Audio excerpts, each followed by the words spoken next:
É com alegria e satisfação que cumprimentamos os nossos amigos e irmãos do portal Escola Dominical, com a gloriosa paz de nosso Senhor e Salvador Jesus Cristo. Estamos dando início a mais uma pré-aula, a última pré-aula do ano de 2013. O ano acabou, o tempo voa, como diziam os latinos. E hoje nós vamos estudar a última lição deste trimestre do ano, o trimestre que estuda sabedoria de Deus para uma vida vitoriosa, a atualidade de Provérbios e Eclesiastes. E hoje nós iremos estudar a lição de número 13, que tem como título Tema a Deus em todo tempo. É um estudo do último capítulo do livro de Eclesiastes, o capítulo 12, o final da reflexão do pregador. Antes de darmos início a este estudo, eu gostaria de desejar a todos os irmãos e amigos que nos acompanham nestas pré-aulas um feliz 2014, um feliz ano novo. Que neste ano novo você não se preocupe apenas com a Copa do Mundo. Vamos ter Copa do Mundo aqui no Brasil, mas que você se preocupe em ganhar a Copa da Vida, em ganhar a vida eterna. É o desejo do portal Escola Dominical, meu e de minha família, para todos os irmãos. Que os irmãos tenham um feliz 2014. Tema a Deus em todo o tempo. Hoje nós vamos estudar o capítulo 12 do livro de Eclesiastes. Salomão mostrou que a vida debaixo do sol não tem sentido nela mesma. Mas quando nós nos voltamos para Deus, nós descobrimos o sentido da vida. Quando nós nos voltamos para Deus, nós descobrimos que é Deus quem nos dá as riquezas, a sabedoria, a alegria, que nos dá o sentido da nossa existência. E por isso, na vida debaixo do sol, nós devemos voltarmos para Deus. Nós devemos cumprir os nossos deveres diante de Deus, porque aí Deus nos dá a nossa porção nesta vida debaixo do sol, que é gozar do fruto do nosso trabalho. Mas Deus também exige de nós que nós entremos no ciclo da natureza, fazendo o bem. Foi o que nós vimos na aula passada. Nós devemos fazer o bem, sem olhar a quem.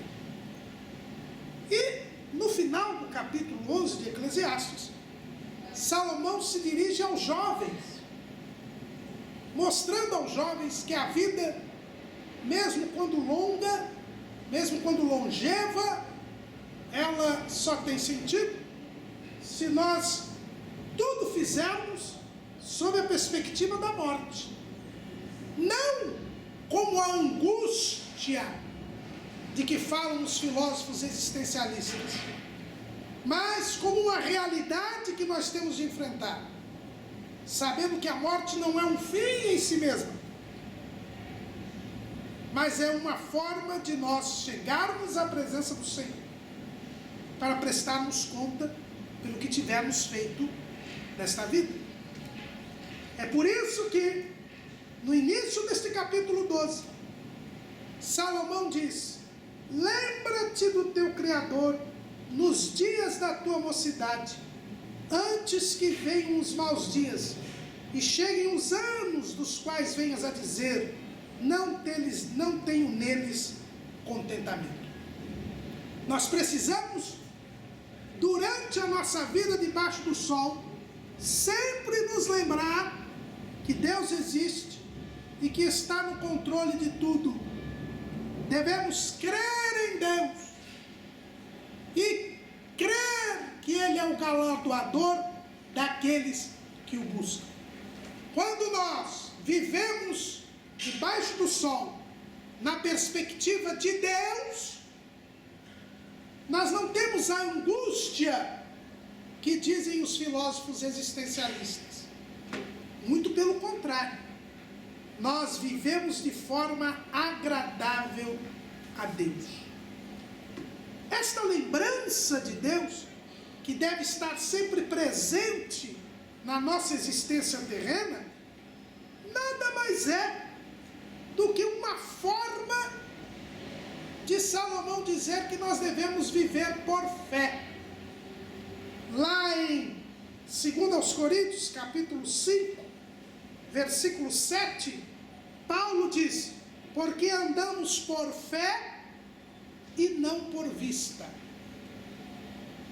Lá em Hebreus, no capítulo 11, no versículo 6, o autor de Hebreus diz: ora, sem fé é impossível agradar-lhe, porque é necessário que aquele que se aproxima de Deus creia que Ele existe e que é galardoador dos que o buscam.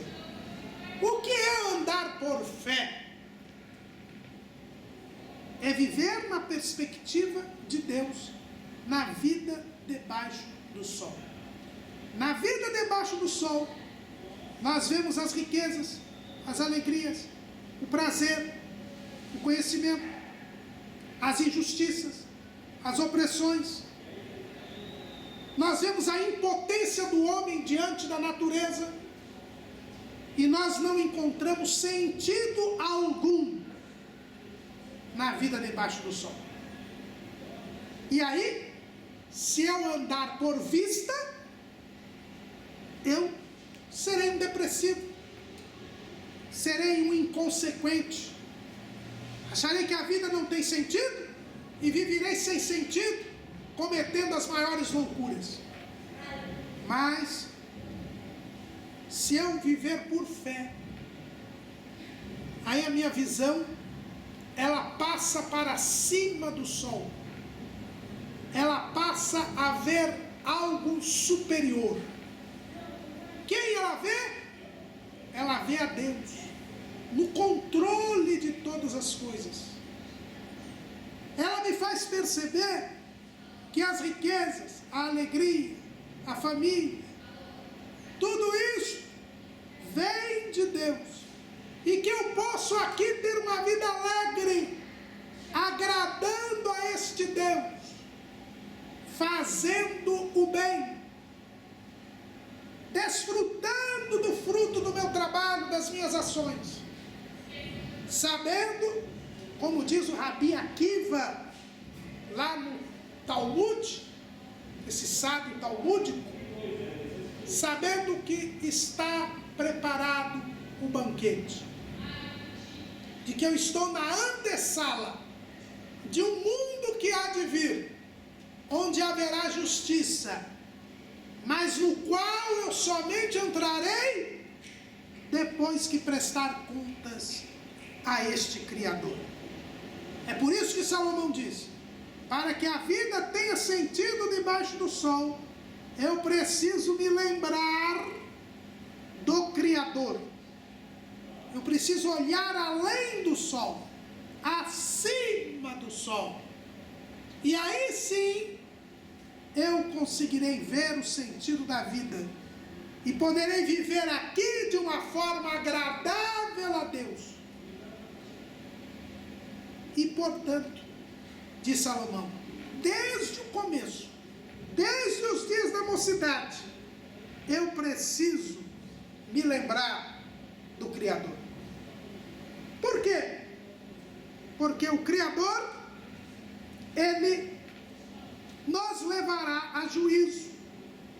É o que Salomão já havia dito no capítulo 11, versículo 9.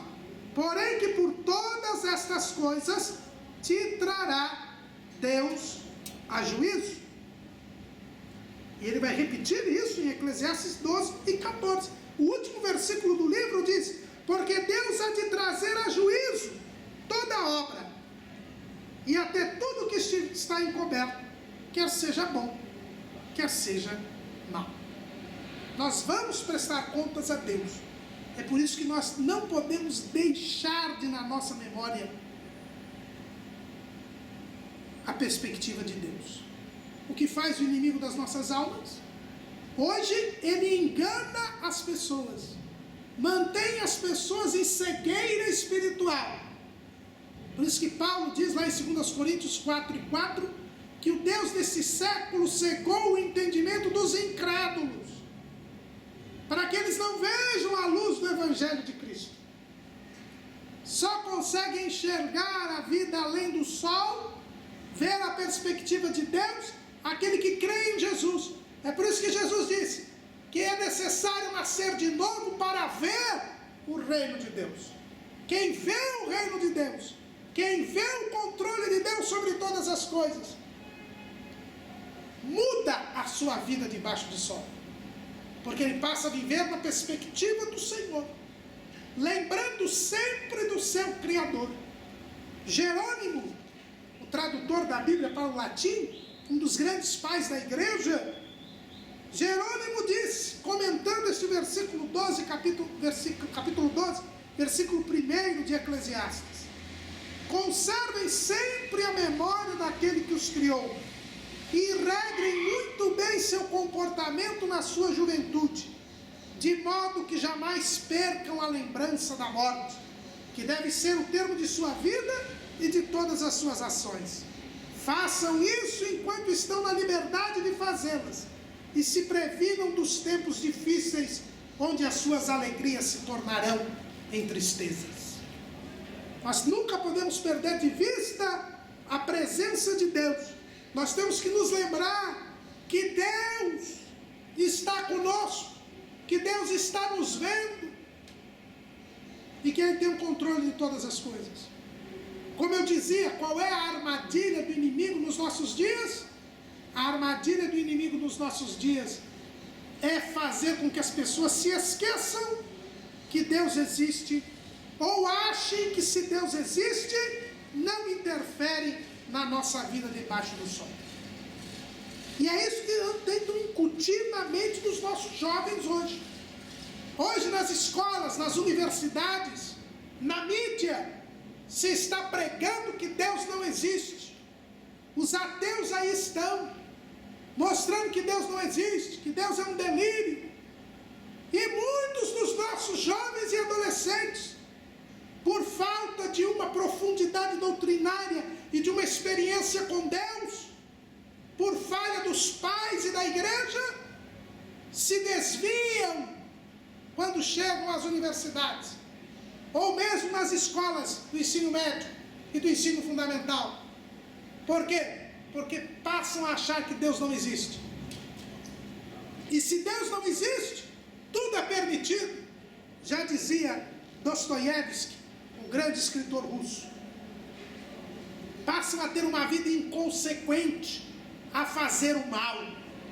Porque o primeiro passo para fazer o mal é não se lembrar que Deus existe.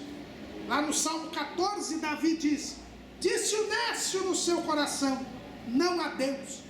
Tem-se corrompido, fazem-se abomináveis em suas obras. Não há ninguém que faça o bem. A consequência de se tirar Deus da memória, da mente, é a prática do mal. É o pecado, é a iniquidade, é a injustiça. É o que nós temos visto hoje. O Papa Emérito Bento XVI sempre dizia que as pessoas vivem hoje como se Deus não existisse. E daí por que as mazelas que o mundo está vivendo? Mas Salomão diz: olha, nesta vida debaixo do sol, nós devemos vivê-la sob a perspectiva de que Deus existe. E isto desde os dias da mocidade. Desde os dias em que eu posso ir para onde eu quiser, onde eu tenho vigor, onde eu tenho a sensação de liberdade. Mas essa liberdade não pode se confundir com autonomia. E o mundo diz que o homem é autônomo, ou seja, ele não deve satisfações a ninguém. Ele diz o que é certo e errado. Ele faz da vida o que ele quiser. Mas Salomão diz: não. A liberdade não é autonomia. Nós não estamos aqui porque queremos nem para fazer o que queremos. Existe um dono nisto tudo. Este dono é Deus. E nós teremos que prestar contas a Deus de tudo que nós vamos fazer. É por isso que eu e você não podemos viver nesta vida debaixo do sol, a não ser na perspectiva de Deus.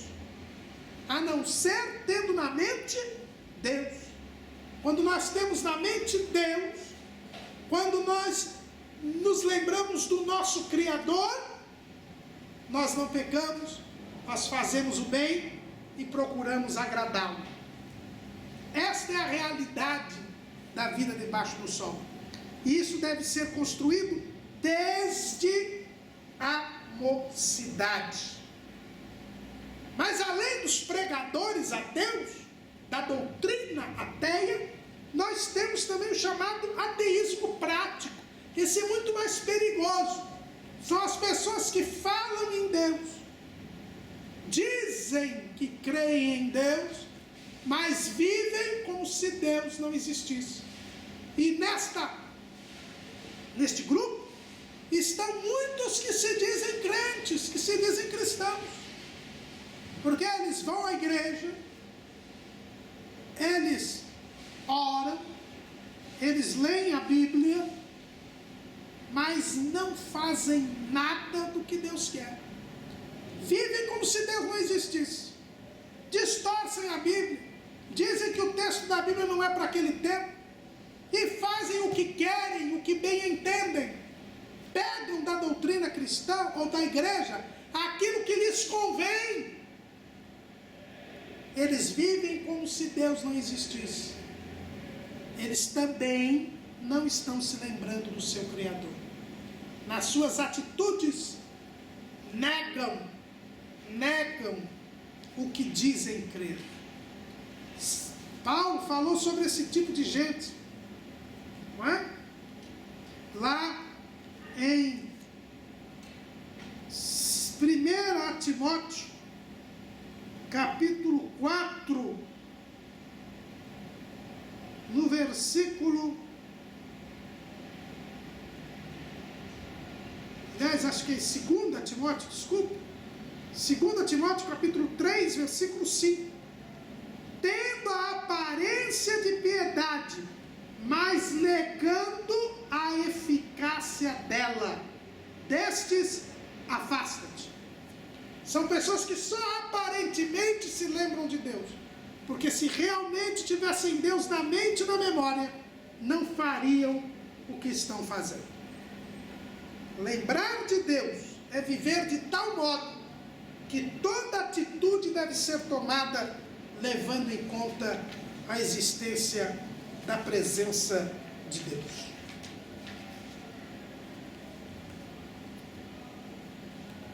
Salomão diz, olha, aproveite agora, quando você é novo, para se lembrar de Deus. Quando você tem liberdade para andar onde você quiser, ir para onde você quiser ir. Porque se a sua vida for longa, vão chegar os dias da velhice. E Salomão aqui é um ancião, irmãos. Esse é o livro da velhice de Salomão. Salomão, ele vai descrever a velhice por experiência própria. Porque na juventude você vai para onde você quer, na velhice não. Quem disse isso foi Jesus. Ele disse isso para Pedro, lá em João, capítulo 21, Evangelho segundo escreveu João, versículo 18. Na verdade te digo, que quando eras mais moço, te cingias a ti mesmo, e andavas por onde querias. Mas quando já fores velho, estenderás as tuas mãos, e outro te cingirá, e te levará para onde tu não queiras. Jesus espera, você vai ficar velhinho, e quando você ficar velhinho, você só vai estender as mãos, e outras pessoas é que vão vestir você, e vão levar você para onde você não quer ir. Por isso, devemos nos lembrar do Criador agora, na juventude, quando nós temos todo o vigor, porque vem a velhice, E na velhice os dias são maus. A idade avançada tem seus pesares. E aí Salomão, irmãos, ele descreve a velhice com toda a sua sabedoria e por experiência própria.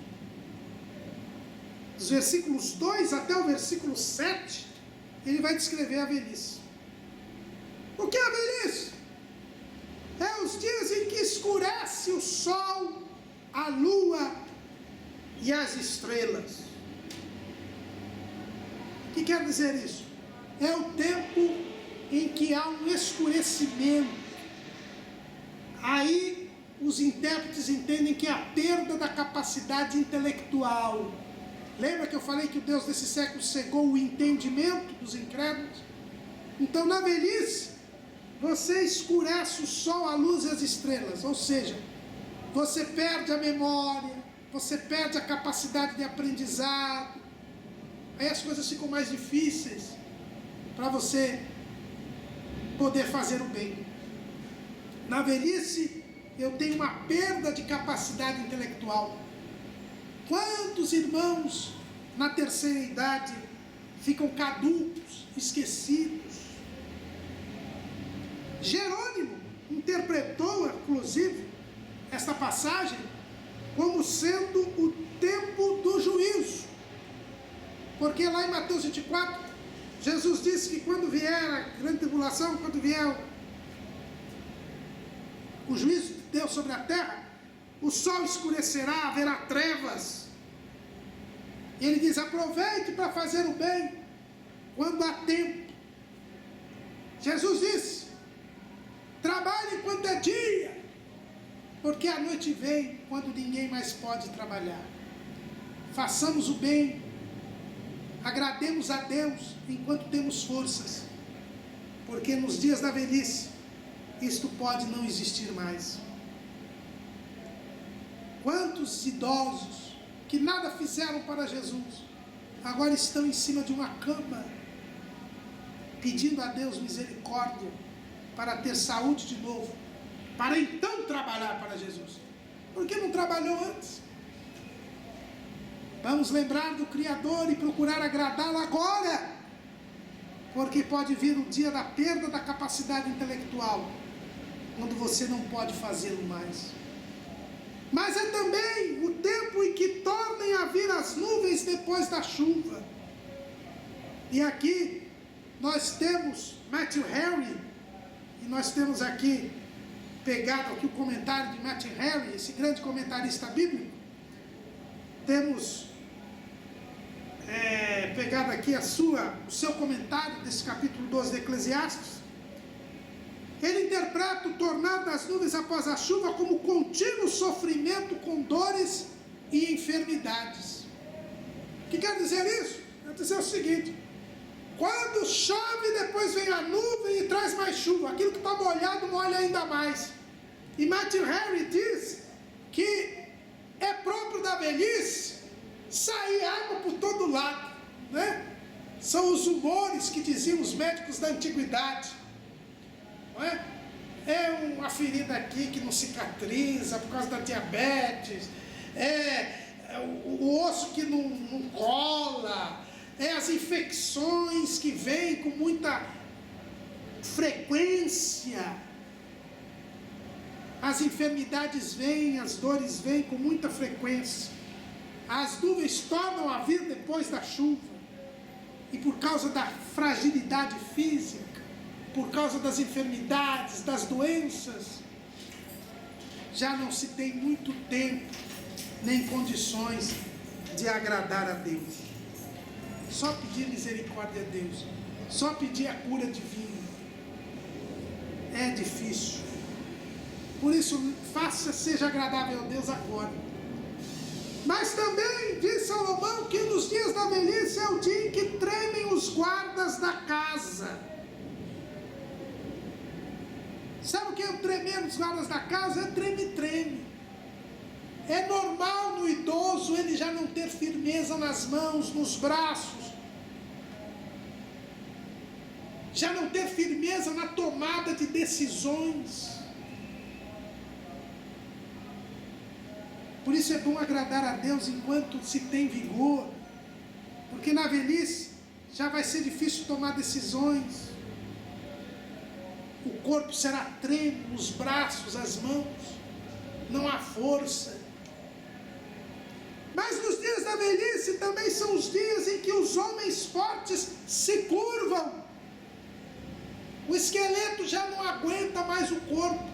É normal a gente ver os velhinhos caídos, andando encurvados, porque o peso da idade é muito grande. Os ossos, principalmente das irmãs, já não têm mesma firmeza. A osteoporose, qualquer queda, é muito difícil o restabelecimento. Não se tem mais firmeza no andar. Os homens se curvam. Os homens fortes se curvam. Os dias maus da velhice. É bom servir a Deus agora, porque depois não se pode fazer muita coisa, pois o corpo não se aguenta a si mesmo. Mas também é o tempo em que cessam os moedores, por já serem poucos. O dia da velhice, os dentes caem. É verdade que hoje tem implante, tem dentadura, mas a verdade não é a mesma coisa.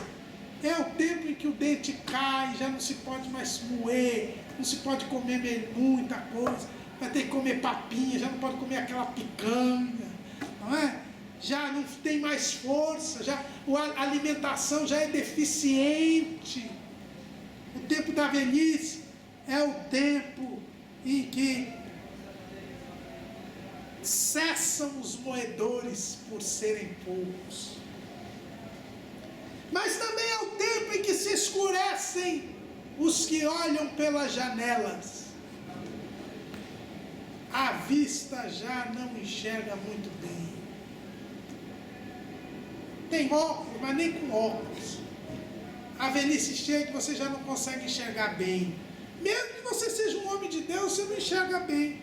Não era isso que acontecia com Eli? O sumo sacerdote Eli já estava lá pelos 80, 90, né? Olha o que a Bíblia diz, lá em 1 Samuel, capítulo 3, versículo 2.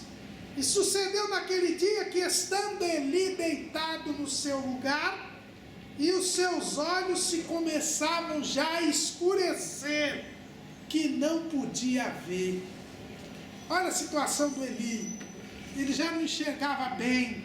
A Bíblia fala também do Jacó, quando estava velhinho, foi ali abençoar os seus netos, também não enxergava bem. A velhice é o tempo em que não se enxerga bem. E se não se enxerga bem, não dá nem para fazer bem. A gente falou naquele dito popular, né, na aula passada, fazer o bem sem olhar a quem. Quem é velho nem olha, nem enxerga. Como é que vai fazer o bem? É triste, são os dias maus. Mas também são os dias em que as duas portas da rua se fecham, por causa do baixo ruído da moedura. As portas da casa se fecham. Vocês já foram em casa de velhinho? Raramente ele sai da casa. Ele sempre fica dentro de casa. Ele não tem ânimo para sair. É um sofrimento andar. Já está com o corpo curvado. Já não está com a mão trema. As pernas estão bambeando. É um sacrifício ele dar uma volta. Tem um pastor aqui de um setor aqui do Ministério do Belém, aqui na região metropolitana de São Paulo. Ele conta que o pai dele viveu até 104 anos. E a sua seu grande exercício era dar uma volta no quarteirão. Ele conseguia ainda dar a volta no quarteirão. Isso é porque Deus o preservou, mas não é comum não. Por isso que diz aqui, as duas portas da rua se fecharam. Não há ânimo. Não tem vontade de se divertir, não tem vontade de sair. O velhinho, como é que ele vai fazer bem? Como é que ele vai? Porque ele não tem mais vontade, a idade já não deixa. E ele tem ainda, e essas portas da casa ainda simbolizam a boca do cidadão.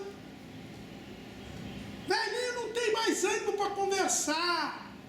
ele já não aguenta falar muito, ele é de poucas palavras. E porque já não tem dente, ele não gosta muito de comer. Ao baixo ruído da moedura, você não vê mais ele, não ouve mais ele mastigando. Primeiro porque já não tem dente, segundo que ele não tem ânimo nem para comer. Por isso ele não tem força, por isso ele não tem vitalidade. Como são maus os dias da velhice. Mas também são os dias em que se levantam a voz das aves. Na velhice nós temos insônia.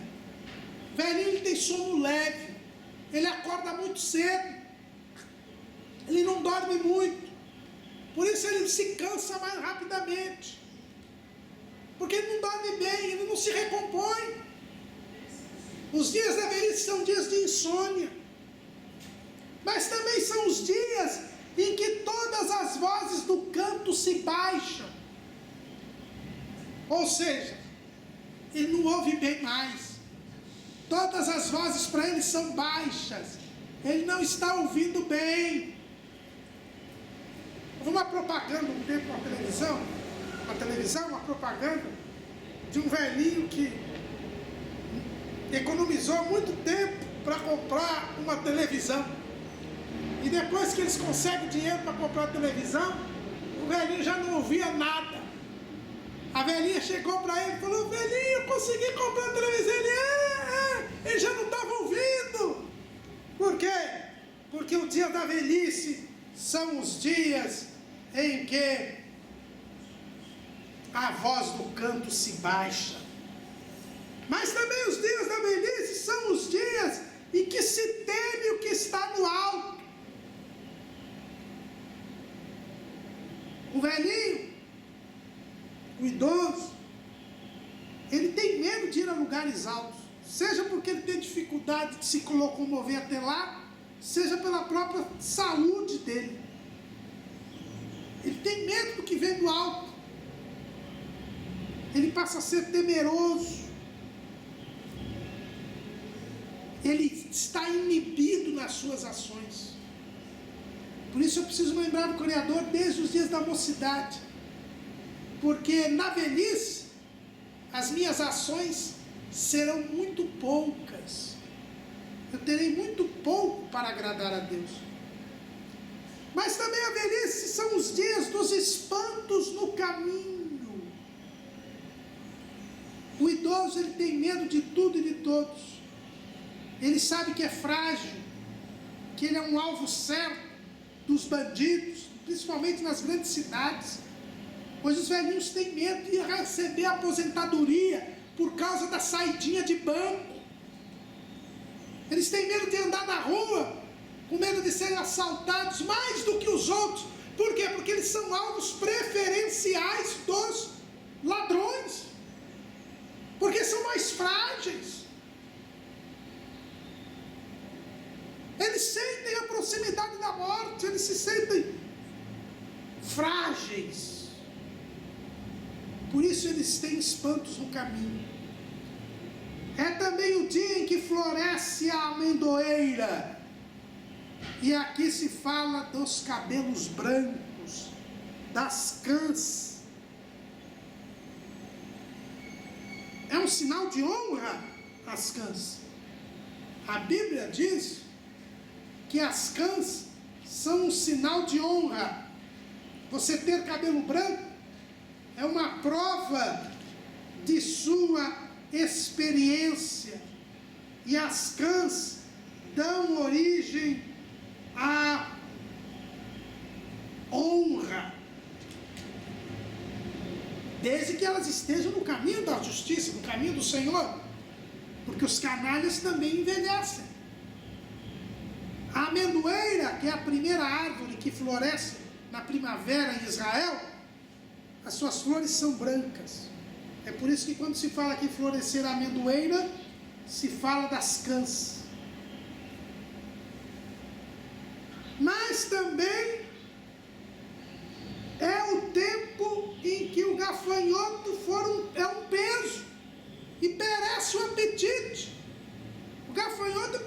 pouquinho para comer, mas é muita coisa. O tempo da velhice é o tempo em que se perde o apetite, seja a fome, seja a sede, seja até o apetite sexual. É o período em que os instintos perdem vigor, em que a vida está se esvaindo. E eu não posso querer agradar muito a Deus nesta época. Por isso eu preciso lembrar desde os dias da mocidade do meu Criador, para aproveitar o meu vigor, para agradar a Deus. Mas é também o tempo em que o homem se vai à sua eterna casa, e os pranteadores andarão rodeando pela praça. É o tempo em que nós sentimos a proximidade da morte. Os pranteadores eram aqueles profissionais que choravam mediante pagamento nos funerais.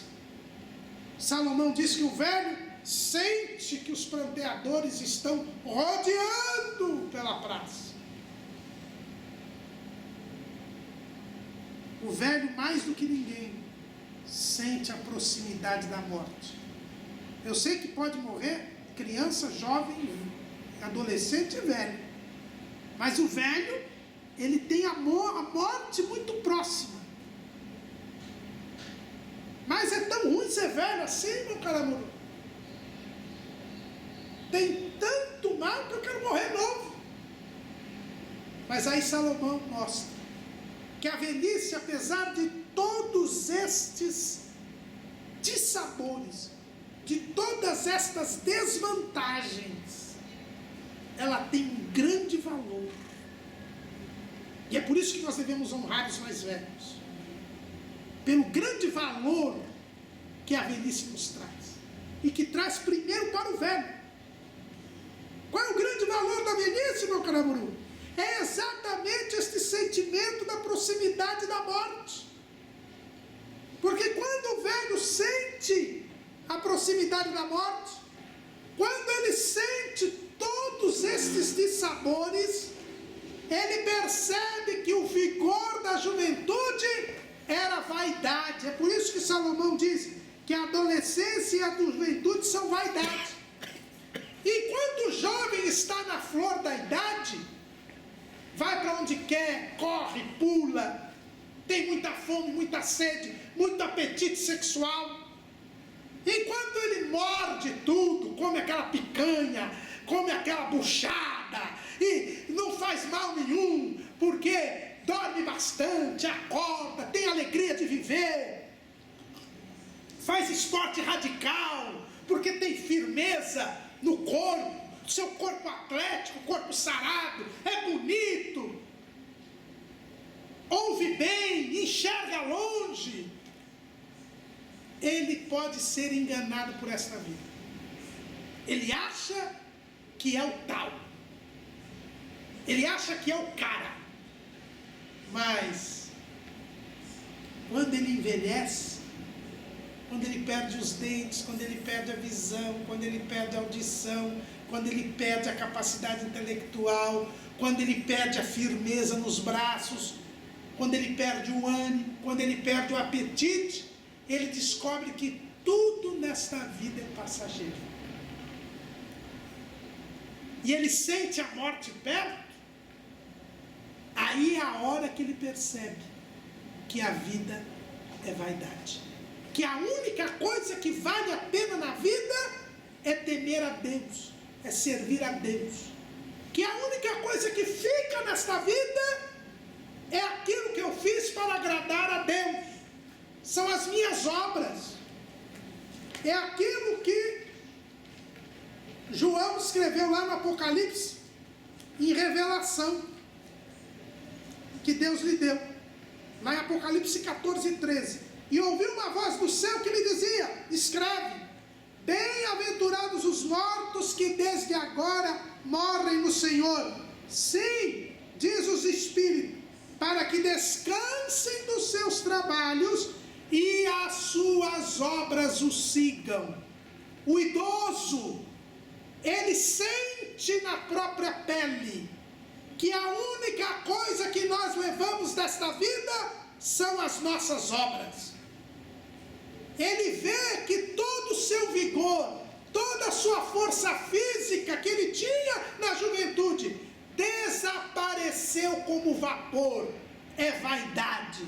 E é por isso que a terceira idade, a velhice, a idade avançada, a longevidade, ela é uma bênção de Deus, porque é uma chance que Deus dá ao homem para que ele perceba que juventude e adolescência são vaidade, que a vida é passageira e que a única coisa que vale a pena viver aqui é agradar a Deus. E é por isso que os velhos, ao sentirem isto, têm o dever de ensinar os mais jovens a respeito da realidade da vida. Eles têm o dever. É por isso que Deus os faz sentir dor, perder a visão, perder a audição, perder os dentes, perder a firmeza nos membros. Para quê? Para que eles ensinem os mais jovens, do mesmo jeito que Salomão estava ensinando, que tudo é vaidade, e que a única coisa que vale a pena é temer a Deus, é servir a Deus.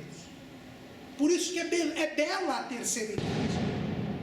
Parecia aqui que eu estava falando mal da velhice, mas não, a terceira idade é uma bênção, porque é uma oportunidade que Deus dá ao ser humano, para que ele sinta na própria pele que a vida debaixo do sol é vaidade, e que ele precisa se voltar para Deus, e fazer os mais jovens se lembrar de Deus.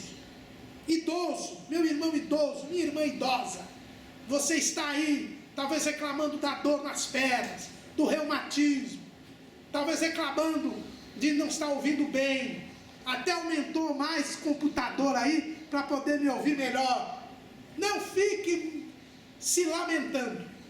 Deus está te fazendo passar por isso, para que você chame o seu netinho, o seu filho, e mostre para eles que esta é a realidade da vida, e que a vida só tem sentido quando nós nos voltamos para Deus, e que a única coisa que nós vamos levar desta vida são as obras que nós fizemos.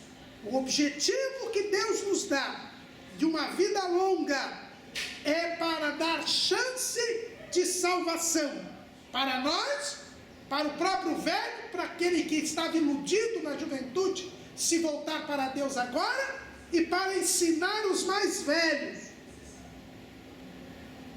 Os mais velhos ensinarem os mais jovens de que a vida só vale a pena quando é vivida para agradar a Deus.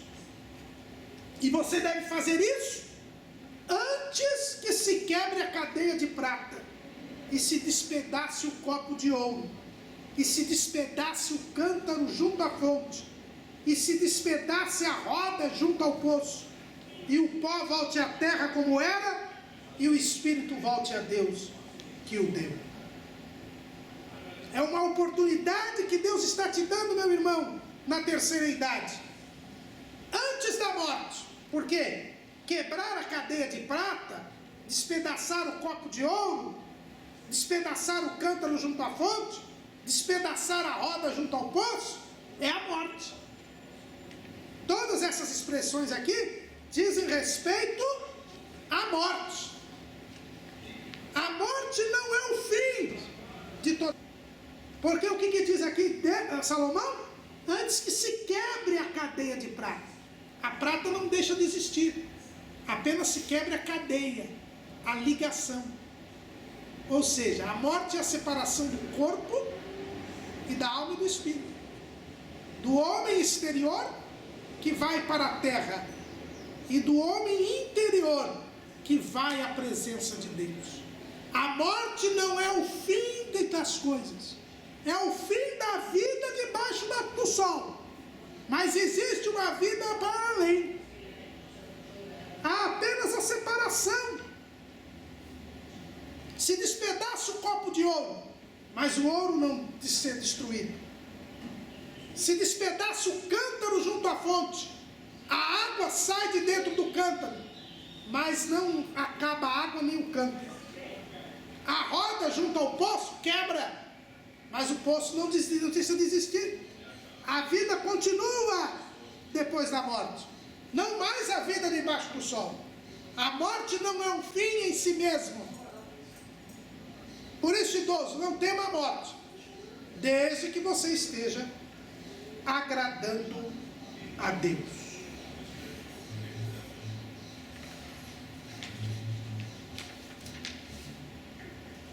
E depois deste conselho que Salomão dá para os idosos, ele volta a repetir: vaidade de vaidade, diz o pregador, tudo é vaidade. Como ele começa, ele termina o sermão. Mas ele não para por aqui. Porque ele diz ainda: e quanto mais sábio foi o pregador, tanto mais sabedoria ao povo ensinou, e atentou e esquadriou e compôs muitos provérbios. Idoso, quando você descobre que a vida é vaidade, ensine os outros. Ensine os outros. Foi o que Salomão fez. Ele escreveu este livro para nos ensinar a realidade da vida, o sentido da vida. E ele, para ensinar, diz ele, procurou o pregador achar palavras agradáveis, e o escrito e a retidão, palavras de verdade. Como é que nós devemos mostrar o sentido da vida para as pessoas? Com palavras agradáveis e com palavras verdadeiras. Foi o que fez Salomão. Salomão usou palavras agradáveis, mas palavras verdadeiras. Como nós devemos pregar o Evangelho? Falando a verdade, porque a palavra de Deus é a verdade. Nós devemos mostrar para este mundo que acha que a vida não tem sentido, que estão estragando a sua vida nas drogas, na prostituição, no pecado, que acham que Deus não existe, que vivem como se Deus não existisse. Nós temos que ir lá, porque Deus nos deu sabedoria, nos fez enxergar além do sol. Para quê? Para que eu e você preguemos a palavra. Estamos terminando o ano. Faça um propósito de no ano novo você começar a pregar a palavra de Deus, a evangelizar. Porque você aprendeu que a vida tem sentido em Deus, mas isso tem que ser passado para frente. Quanto mais sábio foi o pregador, tanto mais sabedoria ao povo ensinou. E eu devo usar palavras agradáveis e verdadeiras. Eu tenho que procurar ser educado na minha pregação. Não adianta ficar dizendo que todo mundo vai para o fogo do inferno. Não adianta querer pôr medo nas pessoas, não, irmão. Nós temos que falar a verdade, pregar a verdade, mas de uma forma agradável, de uma forma educada, de uma forma polida, aproveitando as conversas que nós temos para levar a mensagem da salvação às pessoas. Falar agradável e falar verdadeiro. E examinando tudo. Olha o que ele diz: atentou e esquadrinhou e compôs muitos provérbios. Irmãos, nós temos que estudar, nos aprofundar na palavra de Deus, analisar as informações que nós recebemos, porque o justo, ele investiga. O Salmo 10, versículo 4, diz assim: por causa do seu orgulho, o ímpio não investiga, todas as suas cogitações são não a Deus. É hora de nós estudarmos a palavra, meditarmos na palavra, conferirmos as informações, as teorias, filosofias, doutrinas que são lançadas na mídia, que são jogadas goela abaixo de nós, mostrarmos a mentira, as mentiras do diabo, provarmos essas mentiras. Por isso que nós estudamos na escola bíblica dominical, por isso que nós nos aprofundamos na palavra, para podermos ensinar o povo, para sermos mais sábios, e quanto mais sábios formos, ensinarmos o povo, tudo examinando, tudo pesquisando, não falando o que a gente ouve sem pesquisar, sendo humildes, indo aos pés do Senhor, pedindo para que o Senhor nos dê sabedoria, nos dê graça, para que nós saibamos como falar. Mas nós precisamos falar. Temos que ser humildes, irmãos. Salomão, o homem mais sábio da terra, ele disse assim: e demais disto, filho meu, atenta, não há limite para fazer livros, e o muito estudar enfado é da carne. Salomão disse que não tinha limite. Se o homem mais sábio e mais inteligente da terra diz que não há limites, por que você não quer mais ir à escola dominical? Por que você não quer mais ler a Bíblia? Por que você acha que já sabe tudo? Se Salomão não sabia, muito menos eu e você. Vamos estudar, vamos frequentar a escola bíblica dominical neste novo ano. Vamos nos esforçar.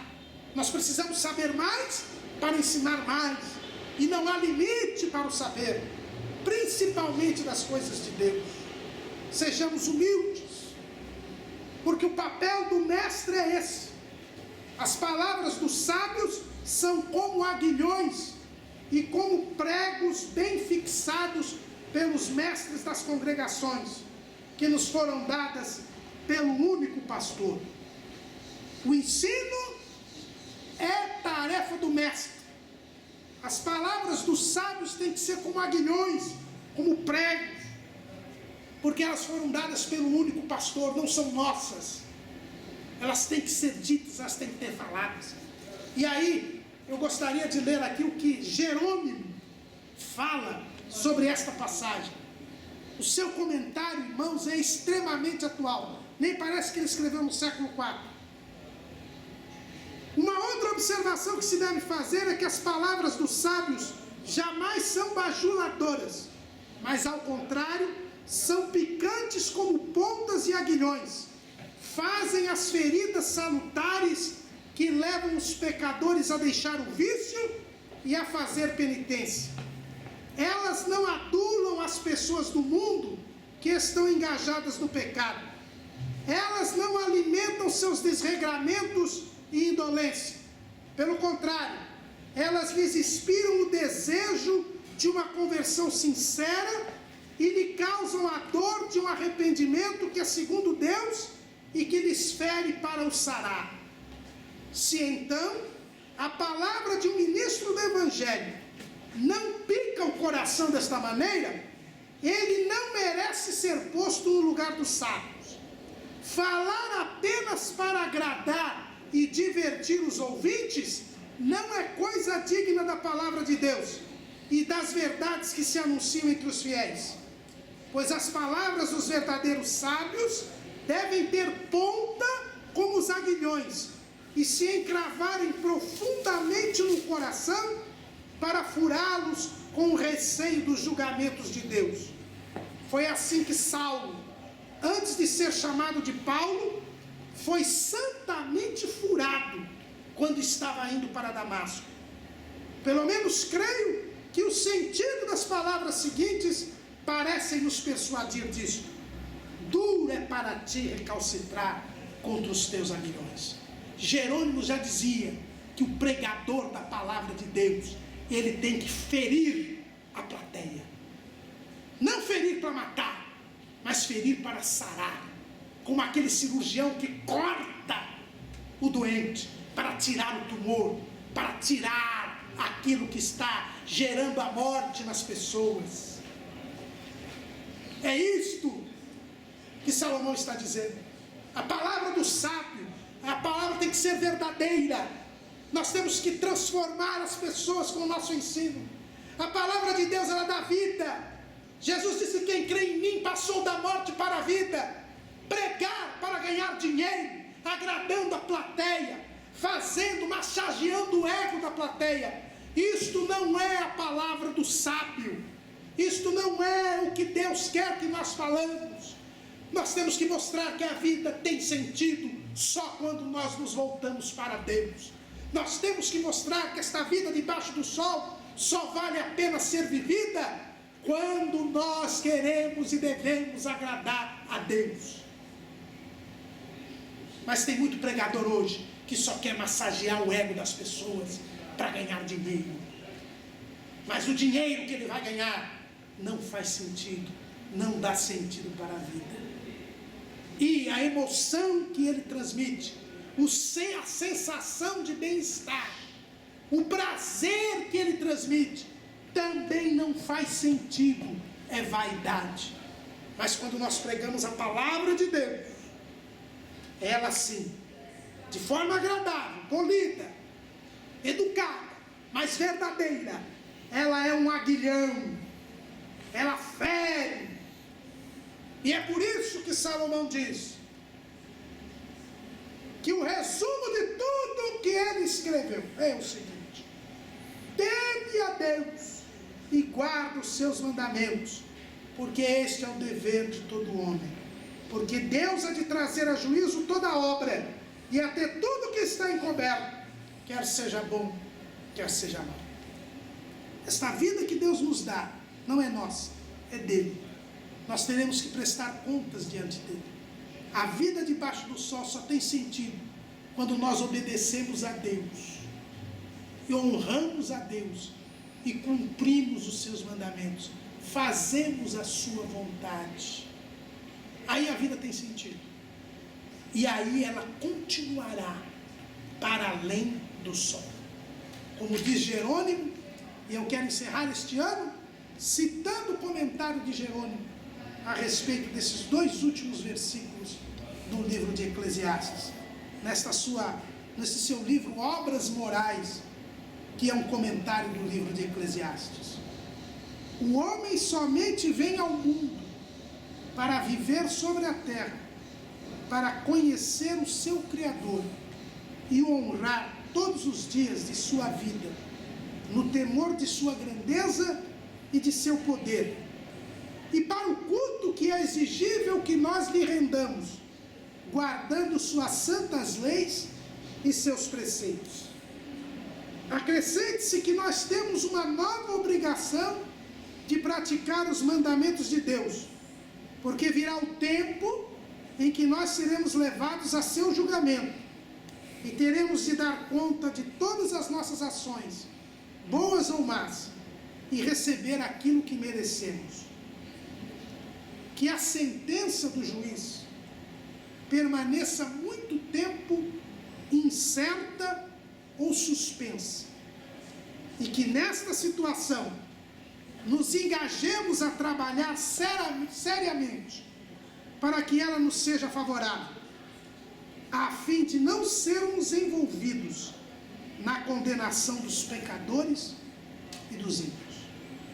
Irmãos, vamos temer a Deus, vamos obedecer a sua palavra agora, antes que seja tarde demais, porque no dia em que vier a morte, ou o dia que Jesus voltar para buscar a sua igreja, no estado em que nós estivermos, nós teremos que prestar contas a Deus. Que nós não sejamos, como disse Jerônimo, envolvidos naquele momento, naquele abrir e fechar de olhos do arrebatamento, ou no instante da nossa morte, que nós não sejamos envolvidos em condenação com os justos, com os injustos, com os ímpios e com os pecadores. Amém.